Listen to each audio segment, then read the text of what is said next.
ఇది వచ్చేసి తులారాశి. తులారాశి వారు చిత్తా నక్షత్రం 3, 4 పాదాలు, స్వాతి నక్షత్రం 1, 2, 3, 4 పాదాలు, అలాగే విశాఖ నక్షత్రము 1, 2, 3 పాదాలు జన్మించిన వారికి ఈ యొక్క తులారాశి వర్తించును. వ్యవహారిక నామం చూసుకుంటే చిత్తా నక్షత్రం రా, రి, రు, రే, రో, ట, తి, తు, తే ఈ యొక్క మొదటి అక్షరాలతో వ్యవహారిక నామం ఎవరికైతే ప్రారంభమవుతుందో వారు కూడా ఈ తులారాశి కిందికి వస్తారు. ఈ సంవత్సరం శ్రీ క్రోధినామ సంవత్సరంలో తులారాశి వారి యొక్క ఆదాయ వ్యయాలు చూసినట్లయితే ఆదాయం 2, వ్యయం 8, రాజపూజ్యం 1, అవమానము 5.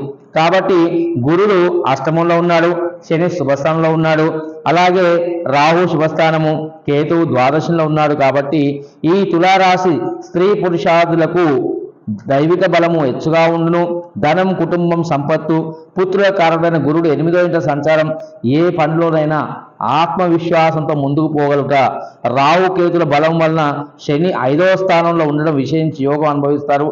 శత్రువులను అంతరించుట, వ్యవహారాల్లో విజయం, గతంలో సాధించలేని పనులు ఈ సమయంలో బాగా ఫలించును. ఏ వృత్తి వ్యాపారంలో ఉన్న వాళ్ళకైనా బాగుండును.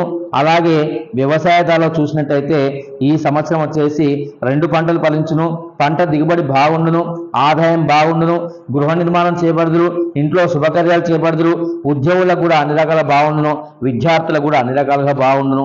ఈ సంవత్సరం చూస్తే తులారాశి వారికి ఈ క్రోధినామ సంవత్సరం అన్ని రకాలుగా యోగదాయకమైనటువంటి కాలమే అని చెప్పుకోవాలి.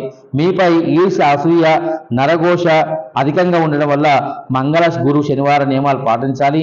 శివాలయంలో రుద్రాభిషేకం చేసుకోవడం వల్ల ఆ యొక్క గ్రహాల యొక్క అనుగ్రహం, కేతు ద్వాదశం ఉన్నటువంటి వాటి యొక్క అనుగ్రహం మీకు ఉంటుంది.